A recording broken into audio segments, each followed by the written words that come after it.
আসসালামু আলাইকুম। দেশ ও বিদেশে যে যেখান থেকে দেখছেন সবাইকে ভয়েস অফ জামালপুরের পক্ষ থেকে প্রীতি ও শুভেচ্ছা।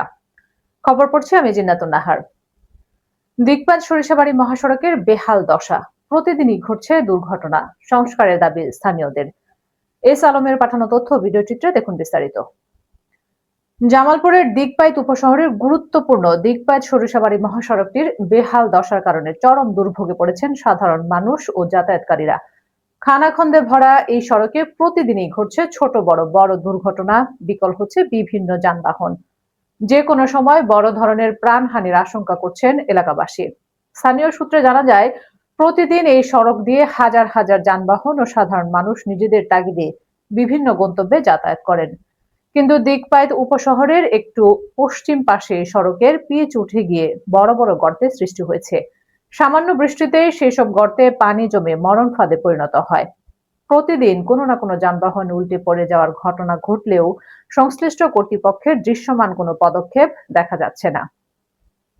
এতে চরম ক্ষোভ প্রকাশ করেছেন উপশহরবাসী। স্থানীয়দের দাবি, দ্রুত সড়কটি সংস্কার করে চলাচলের উপযোগী করা হোক, না হলে যে কোনো মুহূর্তে মর্মান্তিক দুর্ঘটনা ঘটে যেতে পারে। অতি দ্রুত এই রাস্তাটা সংস্কার করার জন্য আমরা আবেদন জানাইতেছি প্রশাসনের কাছে। অতি সত্তর বড় একটা দুর্ঘটনা ঘটার আগে এই রাস্তাটা সংস্কার করা জরুরি, অতিবাই জরুরি। গাড়ি উল্টে হয়েছে, হ্যাঁ, একটা মাল নিয়ে একটা গাড়ি আটকে হয়েছে। মানুষের যাওয়ার কি সমস্যা হয়ে গেছে, মানুষ খুব দুর্ভিক্ষ, যাওয়ার খুব কঠিন অবস্থা হয়ে গেছে, মানুষ যাইতে পারতেছে না। হাত ভাঙ্গে, কারো পা ভাঙ্গে, গর্তের ভিতর পরে কান্নাকাড়ি করে। এখানে দেখার মতো প্রশাসনের কোনো লোক নাই, সরকারের কোনো লোক নাই। রাস্তা অনেক খারাপ, এই রাস্তার দ্রুত কাজ চাই আমরা। 2-4 হাজার গাড়ি চলাফেরা করে, 2-4 হাজার মানুষ চলাফেরা করে, প্রত্যেকটা মানুষ এরকম দুর্ভোগে ভুগছে। আপনি দেখতেছেন যে রাস্তায় একটা গাড়ি পড়ে রয়েছে, এরকম প্রতিদিনই হয়। আমরা সে প্রশাসনের কাছে সুদৃষ্টি আকর্ষণ করছি, এটা যেন অতি শীঘ্রই কাজটা হয়।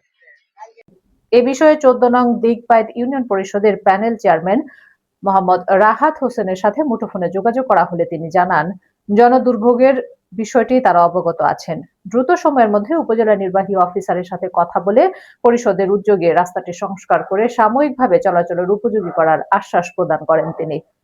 দুর্ভোগ লাঘবে ও বড় ধরনের দুর্ঘটনা এড়াতে দ্রুতই এই মহাসড়কের ক্ষতিগ্রস্ত অংশটি সংস্কারের জন্য জোর দাবি জানিয়েছেন ভুক্তভোগী এলাকাবাসী ও চালকরা।